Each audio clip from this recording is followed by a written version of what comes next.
ye pese ye hyase na yetu eye agudie bi a ye frɛ ne lithium no na lithium no ho nsensem no a ekoso no ede nkomo pi no a ede aba ye ka sa lithium yi a oba ade bobro de a che ne dɔɔso bebre na Ghana de no dɔɔso na ye mpanimfo enim die a wo de di animu a enhye da nko yi enti no o man na chede bebre nyame de ache ye no yenya so mfaso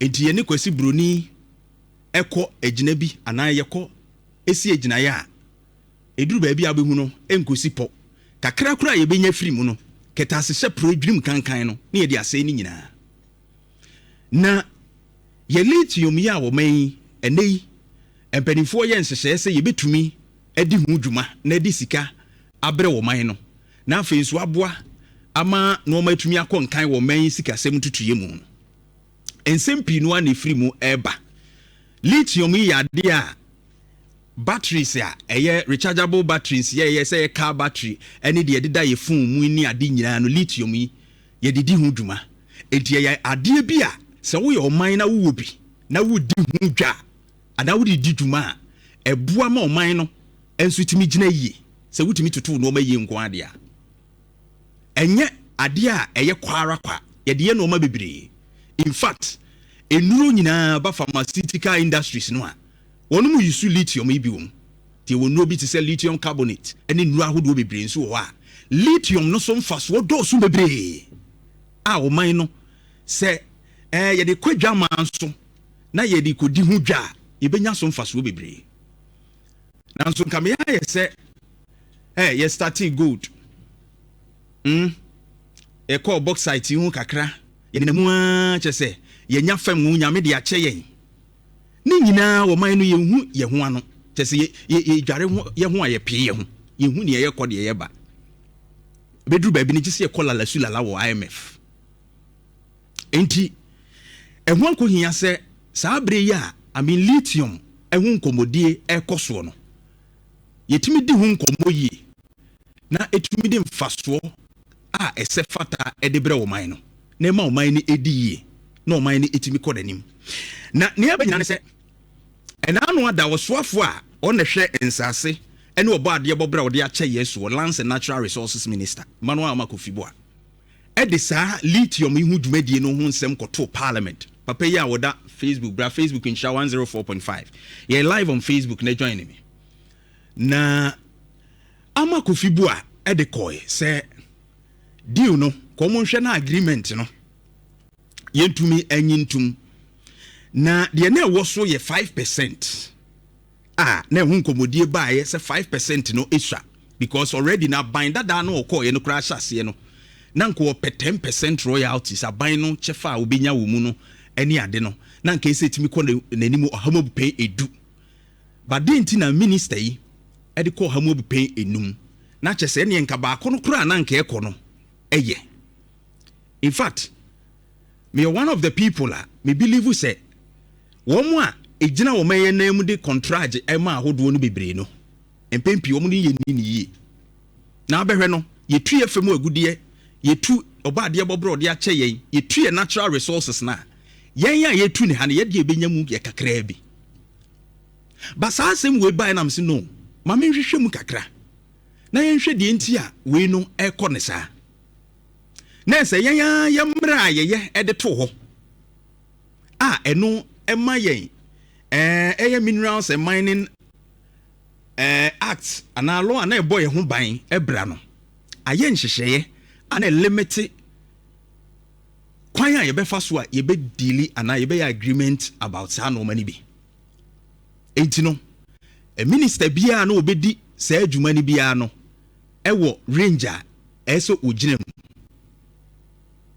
enti na no me ne eye Collins Dauda etwetwe nkomo ha honorable oti se o kan se they had a space between 5-6%. Na minister no per the old act no. Enti minister no 6 no hwe prices ya na lithium no di be gina ne world price changes ni ade no a. Na 5 no mum na beboa oman ni ye. But abanda da no apen so a no mo ye no so. Omu di jina atenti, we all had concerns about it. Say natural resources no, ye betua ni ye sisi yen, ni ama ye kakra bi. Na eno na de ekopie mu, me ni ugin tena hahwe, eye Act 900 no. Na e ka ho asem say Minerals and Mining Act 900 no. Emma ho kwan say minister no.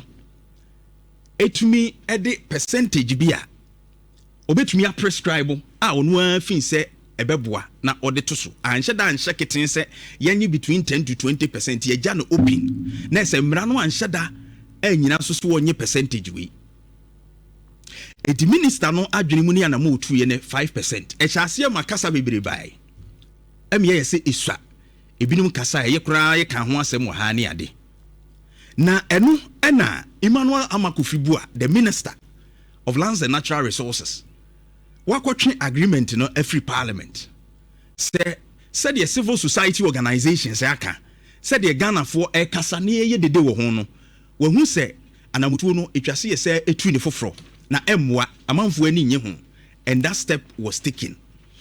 Na enra ena mahu se minority in parliament omo call for the resignation of Emmanuel Amakufibua. Na afi na me nwanwa kakra kire se am je say na da ben na minority omo ani bue say hunu say eduru ba bia ye obi bia ye friend incompetence wo minister bi afa ana de minister bi ye no ese yetimi tu na de so na me nwanwa o say minority calls for resignation of the lands minister over inconsistencies in lithium agreement. Nam say na minority enede mu say minister bitumi tu anamo bi e de no ma bi ko parliament ya Ghana fo ani nye hu nti mu betumi akabia maye e ma do the extent that minister no empo etu anamo say oh ne amimi susu ye empo na e wo mra dada animu a emra foforo nche keten se memfansi se na memfansi se ya me yes me follow mra dada no de na ye between 5% de krono enye se ye below 5% no me imagine 5% no eno no de no mo se mafom enti yentum ade so metie manfo no akotwe ade na free parliament na ye se hwe aye nhyehyɛ ne foforo no eno nti no because say me de aba ma be ye free ho nti no eno no wo ye incompetent yentu na de so am say wow. Is that the minority now, which was majority yesterday? Ani eni momo a. Na no ma ko parliament ya Ghana fo ani nye ho a. Ye ka ne mpomu nyaa ya o mbetwa ye maa no. Is that the same people? Ani ye tre ha ke no for ria 30 mi ko ra parliament. Eke ka de ope. E de begu ye so policies ahodo. Ghana fo ye hu dede nso ye se ye de beba. So ye kai parliament a Japan royalty deal I call ye na manfo ka ho asem parliament ye just that the implementation was a problem enu mu gigina mu awo ebeboa wo man ye good future good den ebeboa ye ka na mu gina so mu gitum na ba kokura ha dwene pa na ha Ghana for sabe no ye e-levy call parliament Ghana for su say e-levy mo de betwe yeso a yehuna amane. As of that time mo amoye minority nei, you were majority then. You were defending e-levy eno kura na be mia Ghana for civil society organizations ya omo kase ya moka so omo kura so nti no mo gina so say Amakufibua and resign.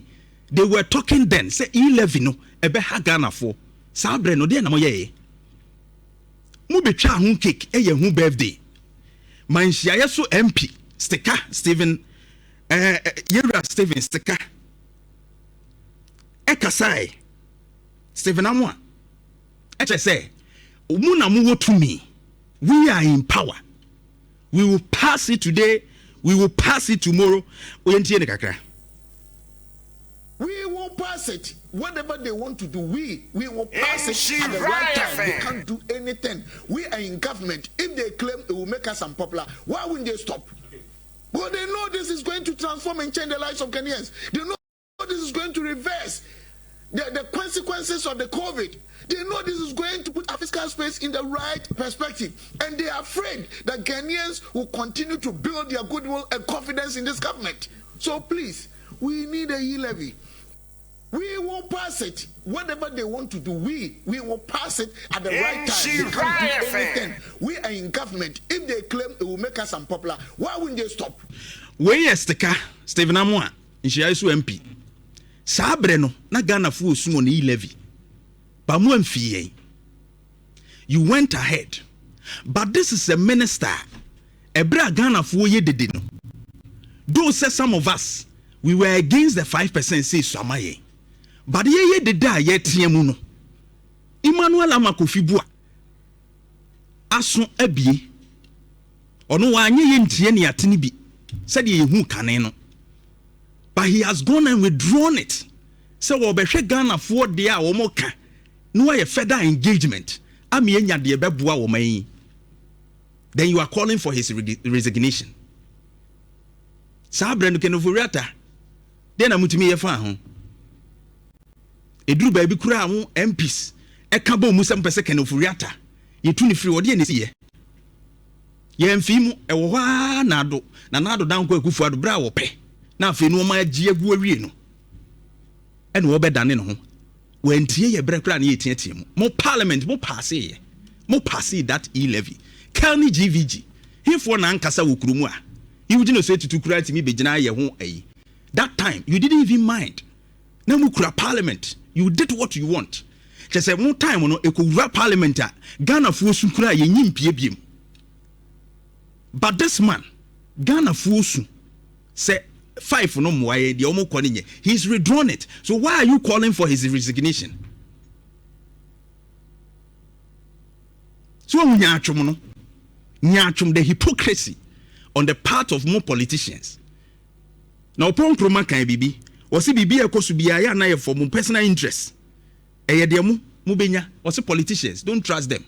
Because we do things eno eye personal interest, enyo amanfo ne diem.